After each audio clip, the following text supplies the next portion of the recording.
दुर्घटनाग्रस्त झाली त्या बोटीमध्ये 100पेक्षा जास्त लोक होते। त्यातले 83 लोकांना वाचवण्याचं काम navy, coast guard, maritime board, JNPT आणि स्थानिक पोलीस आणि स्थानिक पोलिसांच्या बोटी देखील होत्या, स्थानिक मच्छीमारांच्या बोटी होत्या। या सगळ्यांनी तात्काळ एक टीमवर्क केलं आणि मोठ्या प्रमाणावर जीवितहानी होण्यापासून वाचवलं। त्यांना धन्यवाद मी देतो। आणि जे सुरक्षित निघाले त्यांना तात्काळ हॉस्पिटलाइज करण्याच्या देखील मी सूचना दिल्या।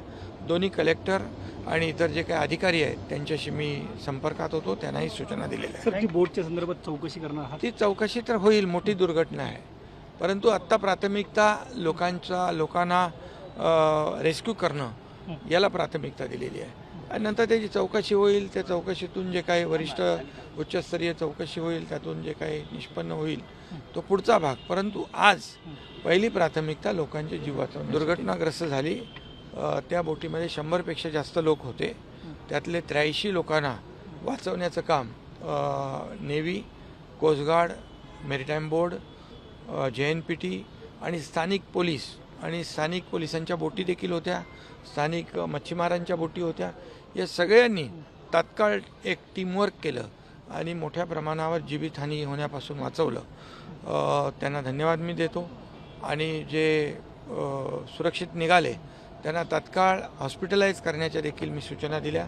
दोन्ही कलेक्टर आणि इतर जे काही अधिकारी आहेत त्यांच्याशी मी संपर्कात होतो, त्यांनाही सूचना दिलेल्या आहेत। सर, जी बोटच्या संदर्भात चौकशी करणार आहात? ती चौकशी तर होईल, मोठी दुर्घटना आहे, परंतु आत्ता प्राथमिकता लोकांना रेस्क्यू करणं याला प्राथमिकता दिलेली आहे। आणि नंतर त्याची चौकशी होईल, त्या चौकशीतून जे काही वरिष्ठ उच्चस्तरीय चौकशी होईल, त्यातून जे काही निष्पन्न होईल तो पुढचा भाग। परंतु आज पहिली प्राथमिकता लोकांचे जीव वाचवणे। दुर्घटनाग्रस्त झाली त्या बोटीमध्ये 100पेक्षा जास्त लोक होते। त्यातले 83 लोकांना वाचवण्याचं काम navy, coast guard, maritime board, JNPT आणि स्थानिक पोलीस आणि स्थानिक पोलिसांच्या बोटी देखील होत्या, स्थानिक मच्छीमारांच्या बोटी होत्या। या सगळ्यांनी तात्काळ एक टीमवर्क केलं आणि मोठ्या प्रमाणावर जीवितहानी होण्यापासून वाचवलं। त्यांना धन्यवाद मी देतो। आणि जे सुरक्षित निघाले त्यांना तात्काळ हॉस्पिटलाइज करण्याच्या देखील मी सूचना दिल्या। दोन्ही कलेक्टर आणि इतर जे काही अधिकारी आहेत त्यांच्याशी मी संपर्कात होतो, त्यांनाही सूचना दिलेल्या आहेत। सर, जी बोटच्या संदर्भात चौकशी करणार आहात? ती चौकशी तर होईल, मोठी दुर्घटना आहे, परंतु आत्ता प्राथमिकता लोकांना रेस्क्यू करणं याला प्राथमिकता दिलेली आहे।